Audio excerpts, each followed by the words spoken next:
Ladies and gentlemen, foolishness is an office. Somebody has to occupy it. It is the choices of mortals that decides who occupies it. Whether we like it or not, somebody must be foolish for wisdom to continue to have value. Who that person is, we don't know. Time will define. But foolishness is not an insult. Stupidity are not insults. They are states of existence. They are status. It means that there is a set of behavior that conforms to a definition. As you cannot call a carpenter a surgeon, or call a poet a lawyer, so you cannot call a wise person a foolish person, or call a foolish person a wise person. Essentially, Paul said, "Oh foolish Galatians." He didn't confess positive and say, "Oh wise Galatians." He called them foolish Galatians because they were acting in a way that is consistent with the meaning of foolishness. And some people are foolish. Some of our friends are foolish. Even us, we might be foolish, such that we need to come to a state to begin to realize that our wisdom is sacrosanct. We are not intelligent people. We have the wisdom of God. That's superior to intelligence. That's the difference between academics, education, and revelation.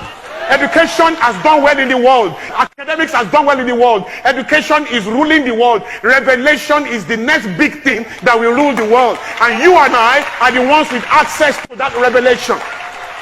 Disabled should not employ able. By meaning, able should employ disabled.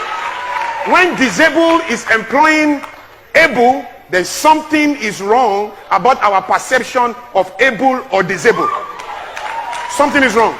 Our definition is not thorough yet, because what we see is not all that can be seen. What is seen and what we understand is created by our experience and our history. Known knowledge is the lowest type of knowledge. You must add wisdom to known knowledge to create innovation. Listen, whether it's Stevie Wonder, he never wondered in his life. I'm sure you know. Multi-millionaire, the joy of many generations. And I've spoken to Cobams one-on-one. He said he's not even conscious that he's blind. Everything works. He has resources. He goes where people cannot go. He flies business class anywhere.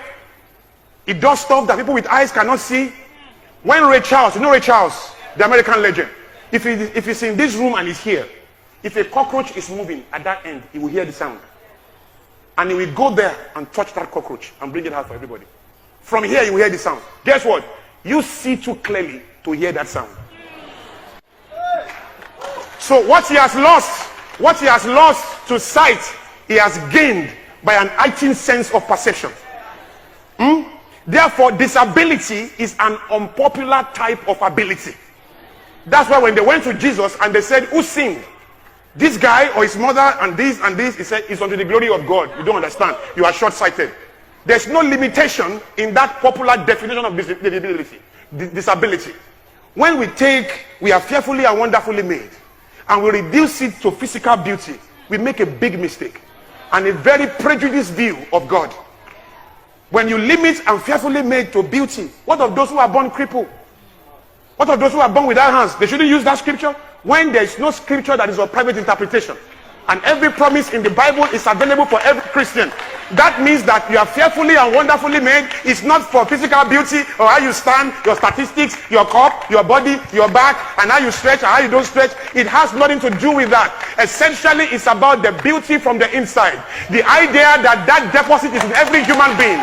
That everyone born of a woman is born with enough focus, enough clarity to do the impossible and to win at every level, regardless of his physical construct. Your physical construct has nothing to do with your inner construct. And when you understand that, you operate life and regulate it inside out, not outside in. That's why the Bible said whatever is outside cannot defile a man. Jesus said what defiles a man is from inside out. And he listed all the things that defile a man. And the last one on the list was foolishness. And he said all these evil things come out from the man.